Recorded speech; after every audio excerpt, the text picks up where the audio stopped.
योगेश कुमार लिखते हैं कि सर, पुराने जो मंदिर हैं उनमें जो रहस्यमयी आकृतियां हैं उनका क्या मतलब है? कैसे और क्यों पहले के लोगों ने इतनी जटिल आकृतियां बनाई? कृपया उत्तर देने की कृपा करें।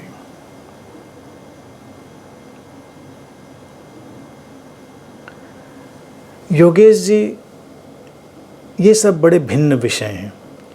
किसी मंदिर में क्या आकृति और क्यों बनाई, कुछ क्यों बनाया व्यक्ति ने, इनके हम बहुत सारे विवेचन कर सकते हैं।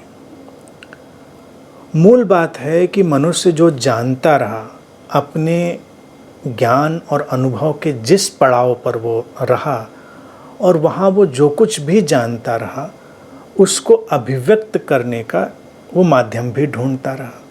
तो ये उसका विकास भी था, उसके अंतर्मन का विकास भी था। और पहले मंदिर वगैरह जो बनते थे, प्रायः ये व्यक्ति की अपनी अभिव्यक्ति का और उस समय की जो सांस्कृतिक, धार्मिक, वैज्ञानिक चेतना होती थी, जितनी भी समझ होती थी, उसको अभिव्यक्त करने का एक माध्यम वहाँ पर ढूंढ लिया जाता था। तो उसको उस तरह से रचा जाता था। कभी कभी कुछ कहानियाँ हैं, कुछ प्रतीक हैं, उनको उन्होंने उसमें ढाल दिया। कभी उन कहानियों, प्रतीकों को मूर्तियों में ढालने की कोशिश करी, कभी आकृतियों में ढालने की कोशिश करी। वो एक कला है और एक्सप्रेशन है। मंदिरों को अगर भारत में हमें देखना है तो उसको ऐसे हमको देखना पड़ेगा, तो वो ज़्यादा प्रासंगिक होगा और ज़्यादा उनका सम्मान बढ़ाने वाला होगा। मंदिर उस कालखंड में उकेरी गई कविताएं हैं, पत्थरों पर, शिलाओं पर, अलग अलग तरह से। जो ज्ञान, अनुभव व्यक्ति के पास था उसको उसने ढाला। लेकिन कोई भी ज्ञान और कोई भी अनुभव एब्सोल्यूट नहीं होता। तो अगर कोई आज ये जिद करे कि नहीं, मंदिर में बनी ये चीज़ है या ये कह रही तो ये एब्सोल्यूट है, तो एब्सोल्यूट तो कुछ नहीं होता। उस समय तक व्यक्ति ऐसा जानता रहा था, जिस जानने में अपूर्णता भी हो सकती है, कहीं कहीं पूर्णता भी हो सकती है, एक विकास क्रम हो सकता है।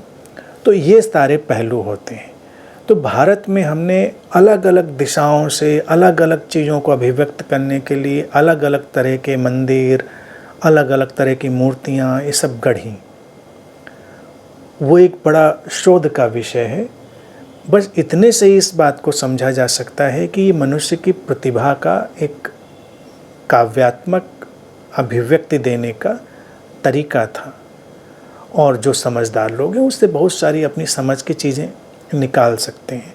जैसे कोई मूवी ही बनती है, आप देखें तो मूवी के प्रेजेंटेशन में एक स्टोरी है, स्क्रिप्ट है, हमको एक बात कहनी, हमको एक कहानी कहने के लिए पूरा सेट, तमाम ताम झाम, लाइट और सब कुछ चाहिए होता है।